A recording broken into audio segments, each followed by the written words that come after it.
Anda dyan, Happy New Year dia. Angking ka na lang. Magpakaayo ka. Kaya kami pa din na limpaso na maayo na nga mo panglawas ka nun eh. Miski di na makalakaw yung papa. Bye 2024, welcome 2025. Yan po guys ang handa, ang simpleng handa namin guys sa aming Christmas Eve. Yung New Year guys, papasok ang bagong taon. Yan. Sa amin guys, mas mahalaga sa amin yung pamilya guys. Kaya kaming lahat magkakapatid guys, nagtutulungan kami. Kaya yan.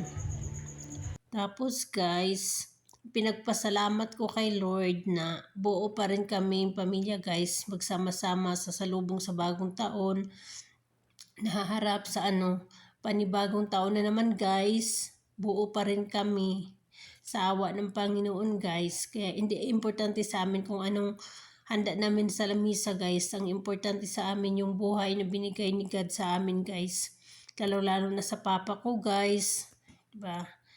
So, sa kapatid ko, kasi this 24 guys, so sila talaga yung dalawa yung nagkasakit. So, proud ako sa sarili ko guys na lahat kinakaya ko guys para sa pamilya ko guys, sa aking mga magulang, para makatulong ako sa kanila at madugtungan ang kanilang mga buhay guys. Kaya, yan lang po yan, proud ako na yan lang po yung handa namin guys, sa aming hapagkainan guys. At saka maraming salamat sa aking mga kapatid na dalawa guys for supporting